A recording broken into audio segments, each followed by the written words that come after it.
السلام عليكم ورحمة الله تعالى وبركاته. مرحبا بكم أخواتي ومرحبا بكل من التحق بالقناة. في البداية حبيت نشكر كل اللي يشترك في القناة ونقول لكم شرفتوني ونورتوني. إن شاء الله تعجبكم اللمة نتاعنا ونقول لكم نتلاقاو ديما في الأفراح يا رب. اليوم حبيباتي حبيت نهضر شوية على الجريدة الرسمية رقم 86 في 31 ديسمبر، يعني التاريخ تاع الخروج تاعها. في الحقيقة جابت بزاف أخبار مفرحة لمختلف الفئات، كما الزيادات في الأجور سواء للعمال ولا المتقاعدين، وثاني تخفيض الضرائب. هذو كامل الأمور ينعكسوا بالإيجاب على الشعب وعلى القدرة الشرائية للمواطن البسيط. إن شاء الله يا ربي يدخل العام هذا بالخير علينا كامل. ولكن بما أنه أنا امرأة كما كامل نساء كنت نستنى في الجريدة هذه الرسمية أنه تكون هنا، يعني تهضر على منحة المرأة الماكثة في البيت اللي كامل كانوا يستناو فيها كما جميع النساء. ولكن ما لقيت حتى مادة تصرح بهذه المنحة بصريح العبارة، يعني ما كانت حتى مادة في هذه الجريدة تقول باللي راح تكون هناك منحة المرأة الماكثة في البيت. لكن ما نفقدوش الأمل، فهناك مادة جديدة داروا عليها ضجة بزاف اللي هي المادة 126 في هذه الجريدة الرسمية. وانا نقول انه تم استحداث منحة جديدة للتضامن، هذا كامل رانا متفقين عليه.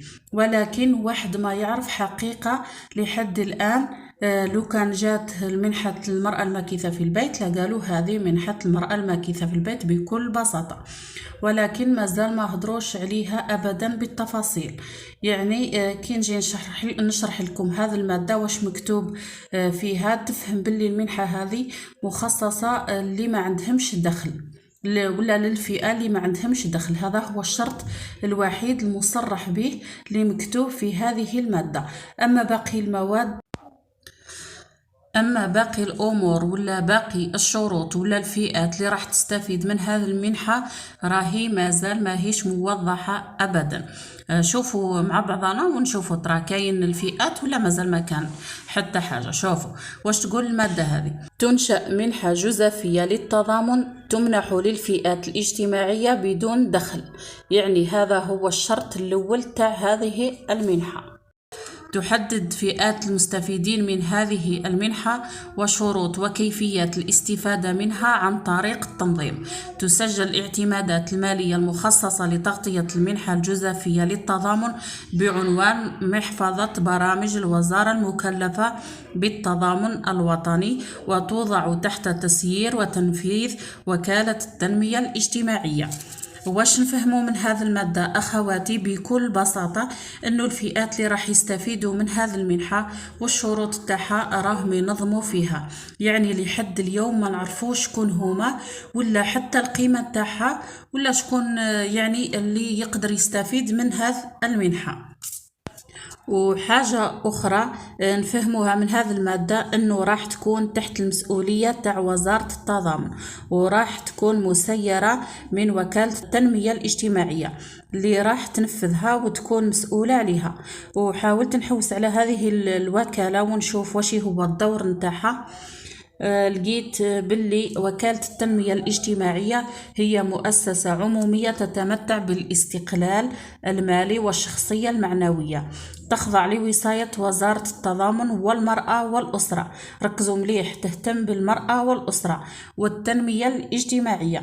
يعني كاين أمل كبير أنه المرأة راح تستفاد من هذا المنحة إن شاء الله، ولكن في انتظار الشروط نطالبوا المسؤولين من هذا المنبر أنه ما تكون شروط تعجيزية باش نستفدوا كامل. ان شاء الله كما قلت لكم نفرحوا كامل بدون استثناء، وتكون هذه المنحة من نصيب كل امرأة جزائرية مغبونة مسكينة ما عندها حتى دخل.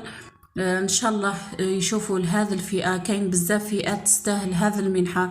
كاين اللي كبار في السن مساكن ما يقدروش يخدموا، كاين المطلقات، كاين الارامل، كاين بزاف حالات وبزاف فئات تستاهل الدعم وتستاهل انه هذه المنحه تكون من نصيبهم.